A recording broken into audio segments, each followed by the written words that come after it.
talks back to me and scowls and growls on my TV and gives commands that frighten me. They call this schizophrenia, a form of schizophrenia, because I rhyme and make up words like funky, skunky, monkey, turds, birds, birds, birds, birds.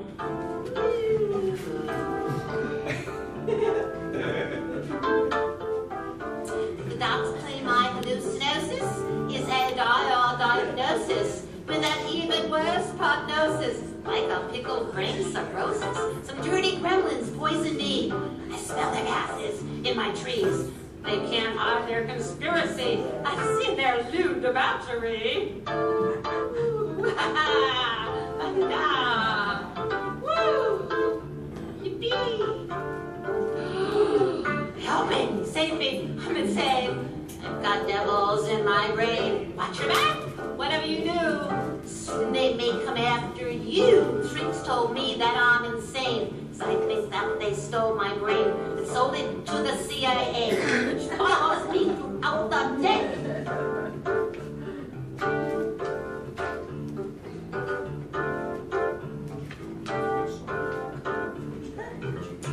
They know they cannot see the probing eyes that weaken me, or hear the cackling in my head that tells me I'm already dead. I'm told I have a mad illusion, fragments of my wild confusion, that these stinking ruminations are olfactory hallucinations. I don't know about that. Olfactory hallucination. What are they talking about? Jesus Christ, I think they're crazy too. Enough these whimpering moans I hear are saying things that I most fear. And when the voice says I must die, it's just a lie I should deny. Oh, help me, save me, let it say. I've got devils in my brain. Watch your back, whatever you do. Soon they will come after you. They're coming, I can tell. I can see them, I can smell them.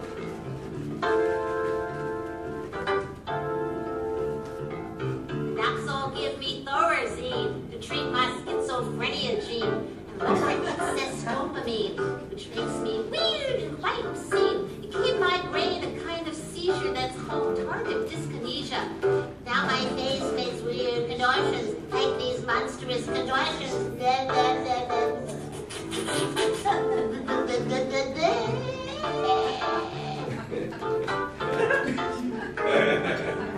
The eyes hounding me. I'm programmed electronically so that my thoughts are not my own. I'm wired to their radio phone. I'm not the me I used to be. I think of you inside of me, who screams and cries, but it's decreed. There's no escape. We can't break free.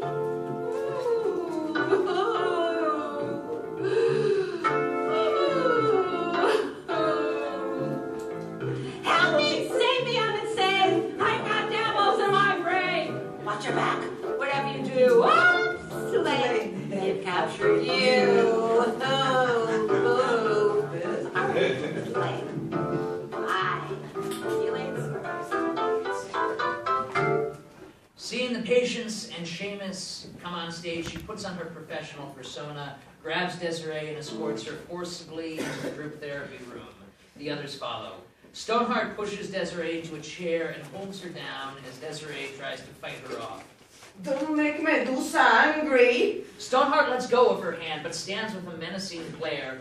Jay sits next to Desiree and reaches for her hand, but yanks it away.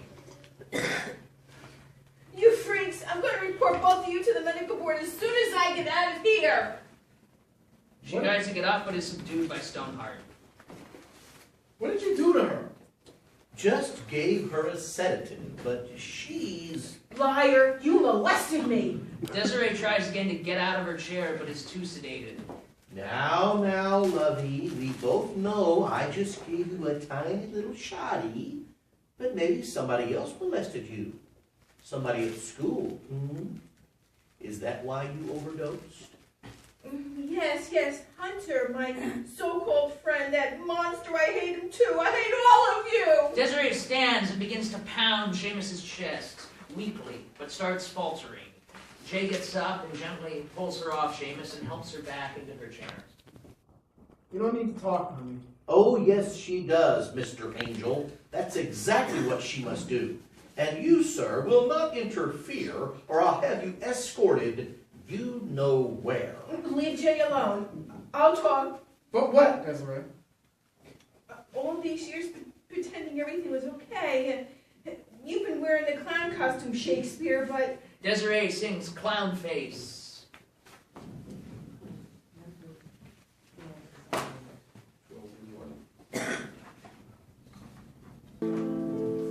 In a nightmare so real that it all feels surreal, something happens that you cannot face. When you wake up at dawn on the dang Conti morn, there are memories you fight to erase. Throughout the day it eats at you and festers like a sore. Though you have tried to run away, it dwells within your core. So make a clown's face, merry-go-round face, any masquerade will do. Put on a sappy face, upside-down frowning face, something that camouflages you. Paint on that clown's face, merry-go-round face, make sure that no one can see you. Pretend to laugh and sigh, nobody will guess why you're dying, hiding what is true. As your life passes by, there are good reasons why you're a prisoner entombed in your room. The sun rises by noon, but it can't hide the moon or the doom that still looms in your room. Before the storm, the vultures swarm, and there is no escape. If you still lie, your soul shall die. It can't deny a rape. So make a clown's face, merry-go-round face, any masquerade will do. Put on a sappy face, upside-down frowning face, something that camouflages you. Paint on a clown's face, merry-go-round face, make sure that no one can see you. Pretend to laugh and sigh, nobody will guess why you're dying, hiding what is true. When your mask rots away and reveals the decay, you will only find peace if you see that whatever has been, you must pardon the sin, so that finally you'll be set free. Now is the hour the phoenix cries and rises from the flame. Now is the hour to be reborn, renouncing all the blame. Don't make a clown's face, merry-go-round face, for your masquerade won't do. Take off your sappy face, upside-down frowning face, the one that camouflages you. Tear off that clown's face, merry-go-round face, rip off that mask so you'll be free. Embrace your real face, rejoin the human race. It's time to rediscover and uncover who you're meant to be.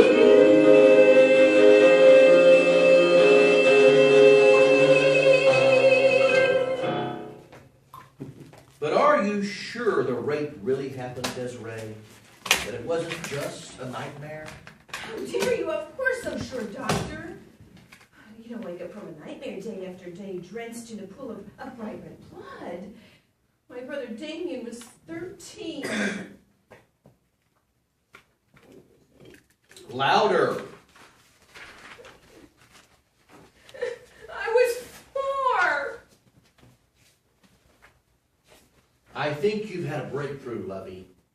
Now you can think of having a real man in your life, not just a pretend one. After all, you're a very attractive woman. Group, we'll adjourn for the moment.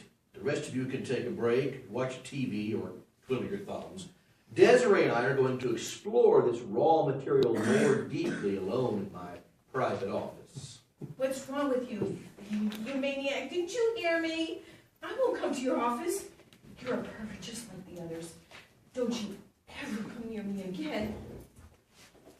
With that pronouncement, Desiree rushes out of the room, followed by Stoneheart, Tallulah, and Seamus. Jay, Malcolm, and Shakespeare remain. We've got to do something to stop this lunatic Seamus. Just wait till I get out of here. I'll start a class action suit. There's nothing we can do. He's got power over me and you. Malcolm, what's this about? People disappearing off the ward? Don't know, kid. The day I got here, I heard these blood-curdling screams coming from the back ward. I tried to check it out, but I didn't get very far. They keep that dungeon tightly secured and guarded. And one thing's for sure, though. You've got to watch your back around here, or you won't have one. Lights out, scene 9, Seamus' office. Seamus is secretly snorting some cocaine. He stares at the skull and then lies down on the end of the couch, addressing it. I know you're ashamed of me, Sigmund. You should be. I was out of control with that girl today. I never should have behaved so seductively. Christ. She's just the age my daughters would be. And that nincompoop Angel, I know he's just a kid, means well, but I thought I'd lose my mind if I had to listen to one more minute of his spiritual psychobabble. Divine presence, my tuckus. Where was all this so-called spiritual presence of his when Madeline dumped me and took the twins? If there's a God, my name's Job, not Jared, and the celestial son of a bitch can go to hell. No. I've had enough. I've made up my mind. I'll take care of his damn divine presence once and for all. Mr. Angel won't be hearing his voice very much longer. Not if I can help it. In a fury, Seamus knocks his black doctor's bag off the desk and onto the floor. A little over the edge today. Laughs uncomfortably and gets up to recover it, addressing the skull. So tell me, Doctor, what unconscious conflict lies hidden beneath my acting out?